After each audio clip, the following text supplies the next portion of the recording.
Bom, então agora vamos retomar, né? Estamos na parte 10, seria a segunda parte do 10º capítulo do nosso curso, né? Sobre as ordens mendicantes e as universidades, né? Então eu falei, né? Agora só vou retomar, falei no final da aula passada de São Francisco de Assis, né? Como eu disse, é importante entender um pouco, acho que o mais importante, claro, a história de São Francisco é uma história maravilhosa, né? Sempre bom a gente conhecer a biografia, mas assim, o mais importante aqui para a história da igreja é entender o contexto, né, o contexto, e também agora queria falar um pouquinho da importância, né, que teve São Francisco de Assis. Veja, qual que foi a sua maior importância, o contexto? Bom, primeiro, foi um movimento leigo, né, leigo no sentido que não nasceu dos padres, não nasceu dos bispos, não nasceu da hierarquia religiosa, nasceu de um homem que se sentiu chamado por Cristo, né, e decidiu deixar tudo para pregar o evangelho, né, e também com esse, bom, então, e esse ideal, né, tinha a ver com o ideal medieval, né, ninguém, digamos assim, na história a gente vê, e assim é o que eu acho que Deus quis, né, na humanidade, que nada surge assim, né, do nada, do zero, né, então, o que eu quero dizer que São Francisco tinha os ideais, aqueles ideais, na Idade Média, os ideais da cavalaria, né? Qual era o ideal da cavalaria? Quando eu falava das cruzadas, havia, né, aquele ideal mesmo, né, de uma pessoa se entregar a uma missão maior, né, de se entregar a um ideal, né, a algo, e até com esse ideal também de se entregar fisicamente, né, de fazer algo, de partir para terras distantes, de lutar, né, pelo reinado de Cristo. Então, São Francisco de Assis, ele comungava com desse ideal. Inclusive, ele era próprio na sua juventude, conta que ele vivenciava esse ideário da Idade Média, né? O ideário da cavalaria, nesse sentido, né?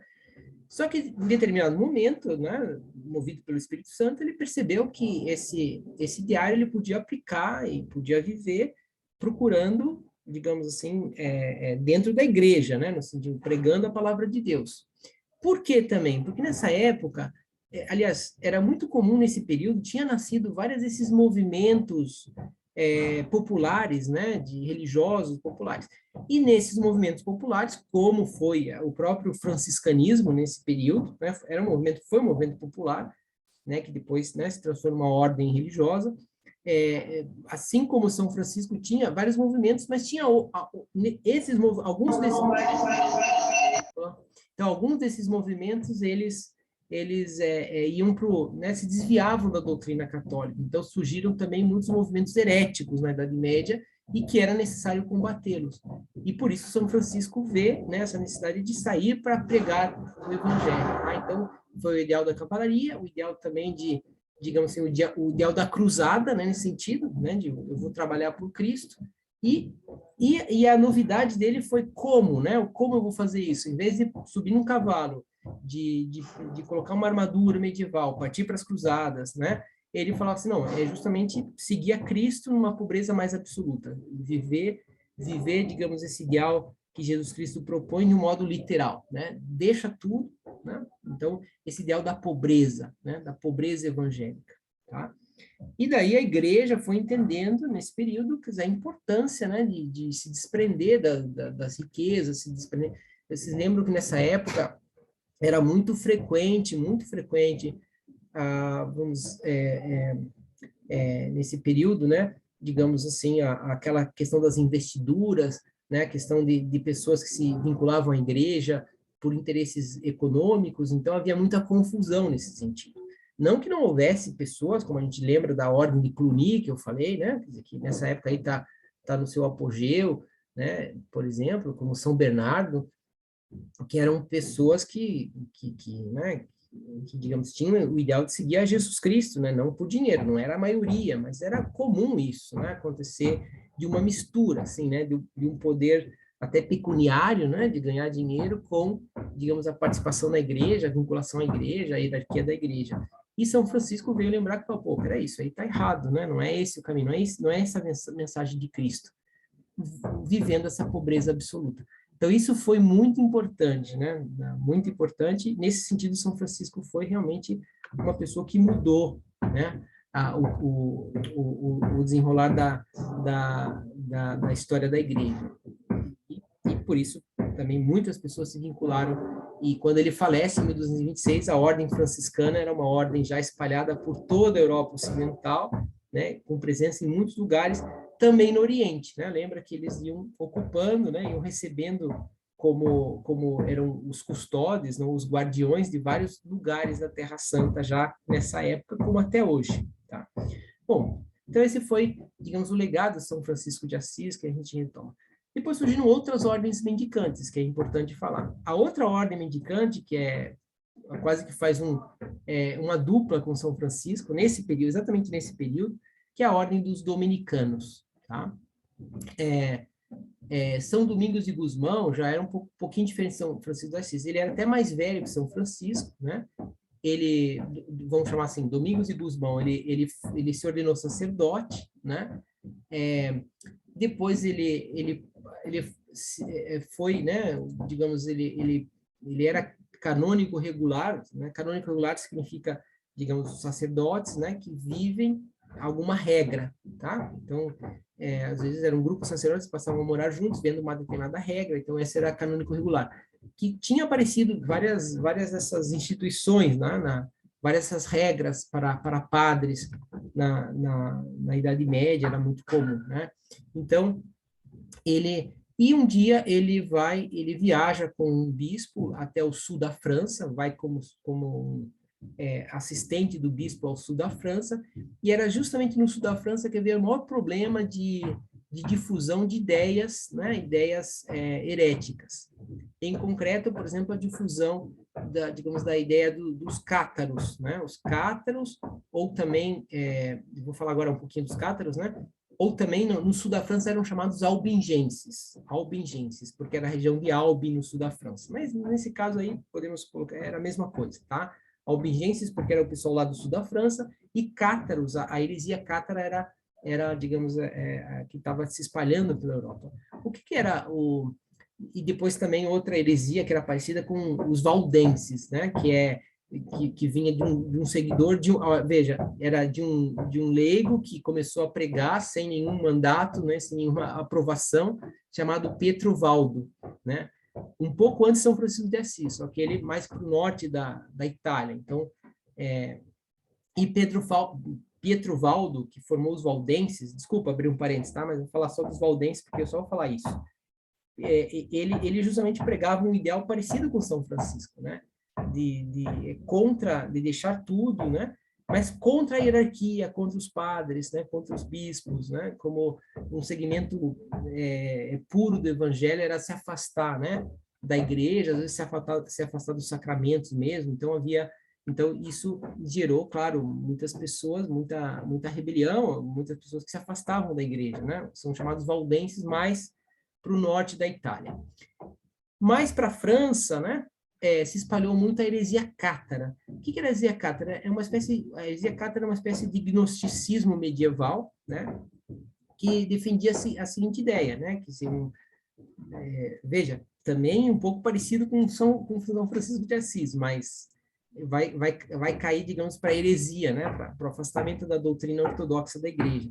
Então, os cátaros defendiam, né, que vamos dizer, um gnosticismo que você, na medida que você se espiritualizasse, que você alcançasse uma vida espiritual mais profunda, mais intensa, você ia, digamos assim, se afastando da matéria.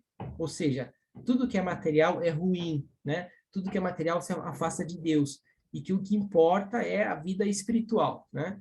Então, a heresia cátara justamente vai principalmente nesse aspecto, falar tudo que é material é ruim. Então, por exemplo, muitos chegavam a defender que o ideal mesmo era não casar-se, porque o casamento, por pressupor também as relações físicas, as relações sexuais, era uma coisa pecaminosa, né? E, portanto, quer dizer, o ideal era você viver célibe sempre porque o casamento é ruim, tá? Não como fez São Francisco. São Francisco também não casou, ele viu, né, esse ideal do celibato, que é um ideal grandioso, né? O celibato, no caso, o celibato apostólico, né, ou o celibato clerical dos clérigos, enfim, é uma coisa maravilhosa, mas no caso dos cátaros ele dizia, bom, porque o casamento é ruim, né? Então, eles, né? Depois, começaram a defender que os sacramentos, né, tudo que fosse material também era algo que tinha que ser superado, né? Então, portanto, eles começam a já não dar valor à Eucaristia, né? Eu não sei o que seria a comunhão, seria só uma comunhão espiritual, imagino, né? Mas eles, de fato, eles começaram a atacar a Eucaristia, o sacrário, né, a presença eucarística, né, tudo que fosse, digamos assim, material nos sacramentos também era deixado de lado. Então, realmente era uma heresia que foi se alastrando. E justamente eram considerados, os cátaros considerados as pessoas mais puras, e essas pessoas puras iam difundindo essa ideal. Então, o pessoal ia pregando, ia falando, ia, né, difundindo por várias regiões na Europa, e as pessoas se afastavam, né, se afastavam de Deus, tá? Então, bom, vai acontecer isso. Então, vai se espalhar muito esse movimento cátaro. E quando Domingos, então voltando, né? Domingos ele foi em 1204, né? Ele faz uma viagem junto com o bispo São Domingos, ele era espanhol, né? Ele nasceu na Espanha, mas passou a viver aquela fronteira assim com a França, passou a viver lá na França e fez essa viagem ao sul da França e vai ver muitas era um lugar onde estava muito espalhado essa heresia cátara, tá? Ou chamados albingenses, né? Porque era dessa região que chamava assim o nome Albi, essa região, né, do sul da França.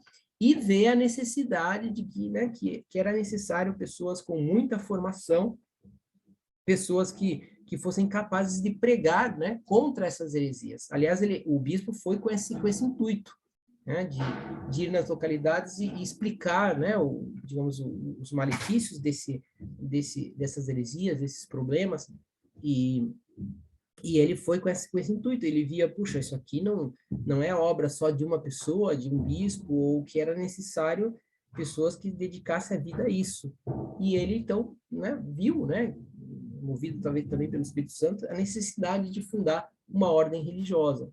Então, ele vai também, né, ele vai em 1215, no ano um pouco antes do quarto concílio de Latrão, que foi em novembro de 2015, e vai pedir, digamos, autorização para Inocêncio III, exatamente como São Francisco tinha feito há 5 anos atrás, né? É bem provável que eles não se conhecessem, talvez Domingos e Gusmão tenham escutado, né, tenham ouvido falar, né, mas pelo que eu saiba não houve assim um contato, né, digo do ideal franciscano, enfim, foram paralelos, né? Porque veja que esse ideal de você lutar por Cristo, né? De você acabar com as heresias, fazer as cruzadas, né? Também contra as heresias. Né? Passaram a haver várias, já havia nessa época, as chamadas cruzadas contra os albigenses, né? Que havia, às vezes, exércitos lá para dissipar, né, os núcleos heréticos no sul da França. Então, Domingos viu essa necessidade, mas agora não como uma cruzada militar, mas uma cruzada religiosa, né? Então, e pede autorização. E Inocêncio III, que, aliás, que nessa época estavam surgindo muitas ordens religiosas, muitas comunidades religiosas, inclusive, né, que na época de São Francisco ele tinha aprovado, mas como tinham aparecido várias, então nessa época já tinham feito até um decreto lá que não ia ser aprovado mais nenhuma, né? E por causa que realmente havia por esse contexto, né? Contexto também marcado também por aquilo que eu falava, como algo positivo, que com as cruzadas, né, houve um reflorescimento da piedade medieval, né? Muitas pessoas, então surgiam muitos movimentos desse tipo, alguns heréticos, como eu falei, no caso dos cátaros, no caso dos valdenses, né? Então ele chegou lá em Roma, Domingos de Gusmão foi recebido pelo Papa Inocêncio III, né, que mostra a sensibilidade do Papa, né, que recebia todos, mas o Papa não, digamos, se relutou um pouco, porque havia já essa proibição de novas ordens, mas acabou, né, aprovando, e mas exigiu que ele aceitasse a regra de Santo Agostinho, né? Como uma ideia de que, bom, não vamos provar mais nenhuma regra nova, está surgindo muita coisa diferente, quer dizer, então havia uma certa desconfiança das regras novas e pronto. Ele saiu com essa aprovação usando a regra de Santo Agostinho, tá? Que era uma regra muito comum, também era uma regra religiosa, especialmente usada para sacerdotes regulares, como ele, né? Era um cônego regular, um sacerdote então ele, enfim, continuou vivendo assim. Mas mais tarde, então, quando morre Inocêncio III morre em 1216, Honório III, assim que ele assume, depois de Inocêncio III, ele confirma a ordem, né, em 1216, e é fundada, então, podemos dizer assim, em 1216, a Ordem Dominicana, né, com a regra dominicana, que basicamente era uma ordem, vamos assim, uma ordem religiosa, né, no sentido que havia vida em comunidade. São Domingos tinha pensado nos mosteiros, mas qual que é a diferença? Com o objetivo de sair para pregar, né, de sair em missão. Quer dizer, o objetivo não era ficar no mesmo mosteiro, né, mas sim partir para os lugares onde era necessário a pregação, né? E onde é necessário a pregação, né? Nessa época, obviamente nos núcleos urbanos, nos lugares onde tem mais pessoas, né? Não adianta, né, você ir fazer uma viagem para, né, que também se fazia, né? Mas para fazer uma pregação lá onde moram 10 pessoas, né? Mas você iam para as grandes cidades onde morava muita gente, onde passava muita gente, quer dizer, onde a palavra pudesse chegar a um maior número de pessoas, né? Então, depois, isso é muito importante, tá? Então, quer dizer, ele funda essa ordem com a ideia de pregar, de se aproximar das grandes cidades, etc., né? Depois eu vou voltar a isso para explicar um pouco a ideia das ordens mendicantes. Então, bom, ele funda, né, 1216 e morre em 1221, tá? Ele morreu um pouco antes de São Francisco de Assis, mas agora você vê tem essas duas grandes ordens que vão se proliferar, né, que vão se difundir muito rapidamente. Os franciscanos e talvez de um modo um pouco mais, digamos, mais contido, né, mas de um modo talvez um pouco mais regular, os dominicanos, tá? Ou chamados também Ordem dos Pregadores, OP, né? OP, Ordem dos Pregadores, onde depois eu vou ter uma aula aqui só sobre o grande dominicano São Tomás de Aquino, que vai ver aí nessa época. Então, mas 1221, então, São Domingos falece no dia 6 de agosto. Bom, junto com os franciscanos, essas são as duas grandes ordens, né? Os franciscanos e os dominicanos. Mas junto com essas surgiram várias outras ordens, ordens mendicantes, tá? Eu já vou explicar o que é essa ordem mendicante, né? Eu esqueci de explicar no começo, né? Ia dar uma ideia, mas o que importa é no final. Então, essas ordens mendicantes, que eu vou falar só de duas. Os agostinianos, né? Que agora aparece como uma ordem religiosa. Já existia a regra de Santo Agostinho, que muita gente utilizava, né? Mas não como uma ordem agostiniana, que vai surgir não, nessa época, né? Que vai utilizar, no caso, claro, os escritos e a regra de Santo Agostinho, mas vai nascer como uma ordem nova mesmo, tá? E os carmelitas, tá? Então, os agostinianos é de 1256. E os carmelitas, 1247, tá? 1256, então, confirmado os chamados eremitas de Santo Agostinho, tá? Então, que é a ordem que a gente, por exemplo, no Rio de Janeiro tem dois colégios que eu saiba, Santo Agostinho, né, que é dos agostinianos, né? Um no Leblon, um lá na Barra, por exemplo, que eu me lembro, né? Talvez tenha mais. Aqui em Niterói, não sei, mas, enfim, está espalhado vários, né? Aqui no Brasil vieram vários agostinianos, né? E tem vários colégios espalhados por aí. Em geral, se chama assim, Colégio Santo Agostinho, né? Então, os agostinianos. E depois os carmelitas, né? Os carmelitas de 1247, que vão ser aprovados pelo Papa. Os carmelitas têm uma história que tem tudo a ver com esse contexto da época, que é muito interessante entender, né? Vocês lembram que eu falava, né, na aula anterior, na aula 9, a gente falava das cruzadas. Então, os cristãos estavam na Terra Santa, eles chegaram lá em 1099, tomam Jerusalém e formam os reinos. Depois Jerusalém é retomada, mas os cristãos permanecem em vários lugares da Terra Santa, né?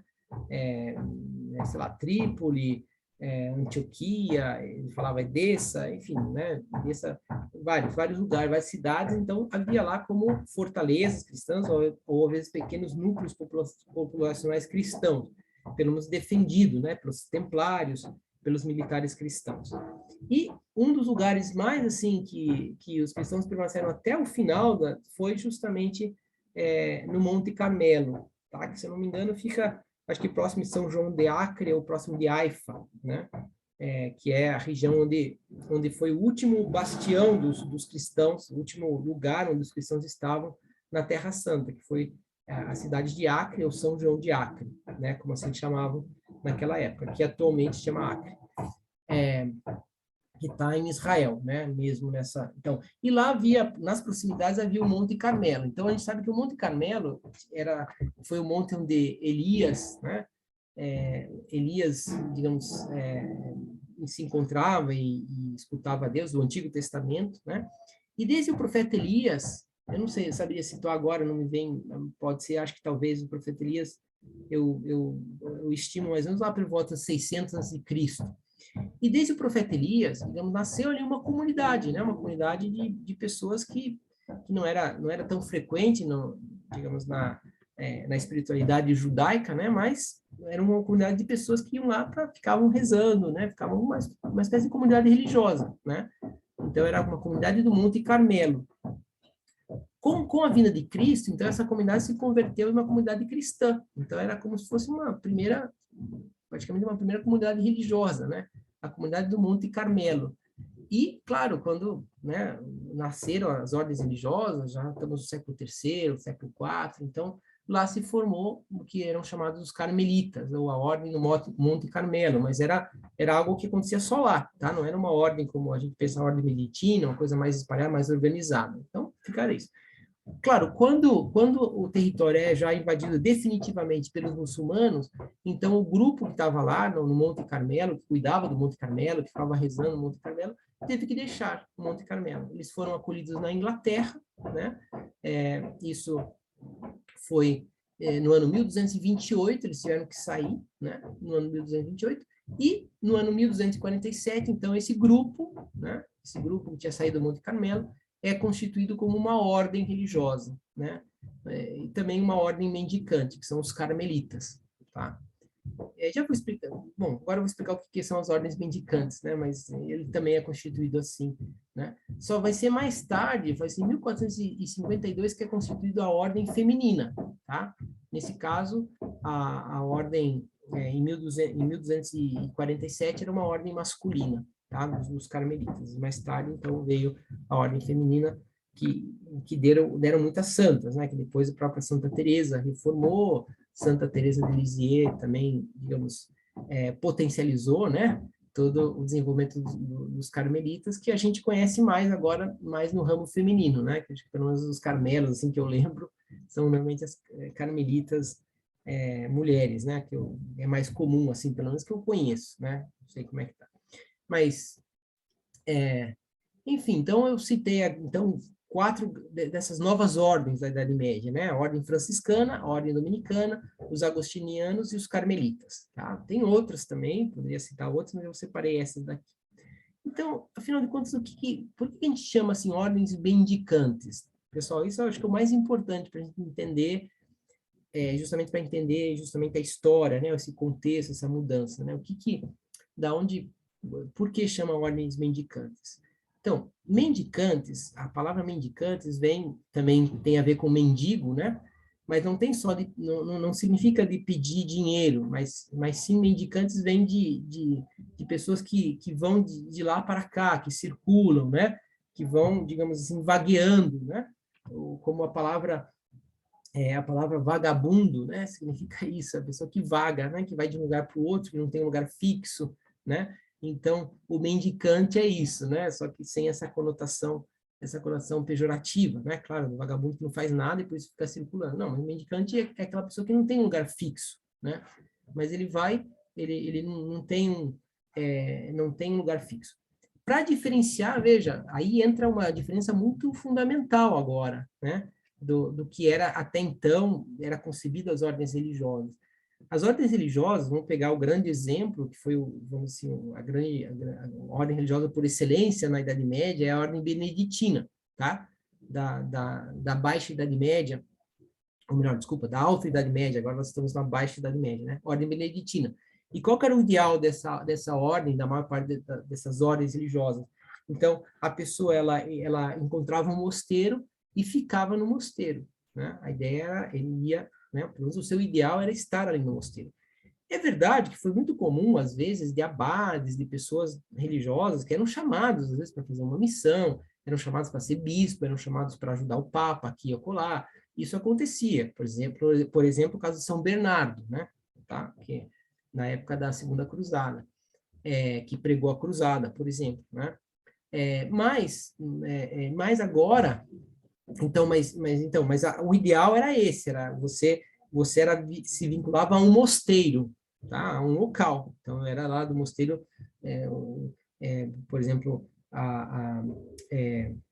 o mosteiro, a sede, né, da ordem beneditina, né, que nasceu em Subiaco e agora, caramba, me fugiu, né, Monte Cassino, né, Monte Cassino, então, que foi construído um mosteiro enorme, então você ia para Monte Cassino e ficava lá para o resto da vida, né, ficava lá rezando, o ideal era esse, né, você viver para a vida contemplativa, para a oração, dedicar-se à oração, que é o que a gente chama hoje também as chamadas ordens contemplativas, tá? Já vou falar, as carmelitas são consideradas ordens contemplativas. Os carmelitas em geral também normalmente permanecem dentro do mosteiro, mas já vou falar qual que é a diferença. Então, mas primeiro essa ideia, então as ordens mendicantes vêm daí, quer dizer, que não tem um lugar fixo, né? Depois, outra característica de todas essas ordens é que elas tinham como objetivo justamente a pregação, a difusão da palavra de Deus, né? Digamos assim, essa igreja missionária, essa igreja, né, de serviço, de prestar serviço aos outros e tal. Então, normalmente, essas ordens mendicantes, elas não têm mosteiros, não têm mosteiros em lugares afastados, né, ou lugares isolados, mas tem conventos, tá? Qual que é a diferença entre mosteiro e convento, sob o ponto de vista agora rigoroso, né? Mosteiro né, significa um local onde você tem a vida em comunidade e o importante é esse local, esse mosteiro. E convento significa só uma reunião, tá? Reunião de pessoas, né? Simplesmente isso, né? Quer dizer, vem de convívio, né? De viver juntamente, né? Então, é a comunidade que forma. E se essa comunidade pode estar num lugar e em outro, tanto faz, entendeu? Então, o convento ele é muito mais flexível. Por isso que o religioso, né, o franciscano, ele vivia em conventos, né? Porque ele estava pregando, ia de um lugar a um outro, e às vezes ele ia trocando de convento, né? Não havia, assim, uma regra. Claro que, às vezes, podia haver algumas disciplinas que ele tinha que estar em determinado lugar, em determinadas épocas, isso ia variando, tá? Conforme a ordem religiosa. Mas a ideia é essa, né? A ideia é que você tinha conventos e não mosteiros. E por quê? Porque as pessoas estavam... Porque o objetivo era esse, de difundir a palavra de Deus. E, portanto, também, onde esses conventos vão se formar? Onde estão os núcleos urbanos, tá? Principalmente nas cidades, né? Na Idade Média, agora, estamos a partir do século XIII, no ano 1200, começam a aparecer muitas cidades, né? Na Idade Média. E vão aparecer também nessas cidades muitos mosteiros, não, muitos conventos, né? Mosteiros também, mas conventos. Os mosteiros, justamente porque era um lugar que a pessoa tinha que ficar lá e tal, é até conveniente que fosse fora da cidade, enquanto que os conventos não, era dentro da cidade, né? Por que, por exemplo, eu citei aí a Ordem Carmelita, que é dessa época, né? Claro, os franciscanos isso é muito claro, tá? Os franciscanos é também como modelo desse novo, digamos o modelo excelente, quer dizer, o modelo mais perfeito desse tipo, desse novo tipo de vida religiosa, tá? De vida de afastamento do mundo, né? Então, os franciscanos. Agora, por que os carmelitas também são considerados assim ordens mendicantes? Porque também eles vão surgir nas cidades, vão ter claramente um objetivo de serviço, de pregação da palavra de Deus, né? Portanto, vão ter uma presença mais efetiva na vida da igreja, né? E, então, assim, efetiva no sentido de participar mesmo das questões da hierarquia, etc. Enfim, então, essa ideia. E só um último aspecto também das ordens mendicantes, que acho que é importante falar, que é o seguinte, que por essas características, veja, pensa lá São Domingos de Gusmão, ele tinha o desejo de pregar para evitar as heresias, né? Então, por exemplo, São Francisco também, de difundir a ideia da entrega total a Deus, da pobreza em toda a igreja. Então, então esses religiosos, embora eram religiosos, ou seja, eles não eram sacerdotes, eles se vinculavam à ordem religiosa, então eles eram, né, no caso eram irmãos ou freis, né, no caso dos franciscanos, enfim, ou frei dominicano também, considerado assim, como irmãos, né? Aí daí vem também a ideia do frei, vem daí, né? Que eles vivem em comunidade, como irmãos, e não... mas ele dizia que essas pessoas, pelas características que tinham, elas iam ter uma presença mais efetiva na vida da igreja. Então, é nesse período que os franciscanos, dominicanos, são chamados para serem, por exemplo, juízes da Inquisição, tá? Os franciscanos vão ser muito importante para colocar em prática a Inquisição, de modo, digamos assim, mais especial os dominicanos, porque os dominicanos eram preparados para isso, né? Para identificar as heresias, para combater as heresias, e aí eles eram também juízes da Inquisição, né? Que eu vou falar da Inquisição mais para frente. Eles eram chamados para ser, às vezes, professores, né? A gente vai ver agora no início da universidade como, de fato, vão haver muitos dominicanos, que é o caso de Santo Alberto Magno, de São Tomás de Aquino, como também muitos franciscanos, né? Que são Boaventura, por exemplo, que são grandes professores, né? Eles vão ser chamados para trabalhar como professores. Então, esses religiosos vão ter, nesse sentido, né, uma presença mais efetiva na vida da igreja, quando fala vida em geral. No caso, aqui estamos falando das universidades, dos tribunais de inquisição, né? Estão lá nas cidades, estão pregando, então a gente vê. E por isso, pessoal, que, terminando, né, as ordens mendicantes, de fato, vai ser um evento essencial no desenvolvimento da história da igreja, tá? Então, que é o que, especialmente aqui nesse contexto, que vem especialmente no caso, com os franciscanos e os dominicanos. E com isso eu termino a segunda parte da nossa aula 10 sobre as ordens mendicantes e o início das universidades. Na próxima aula vamos falar então mais especificamente das universidades.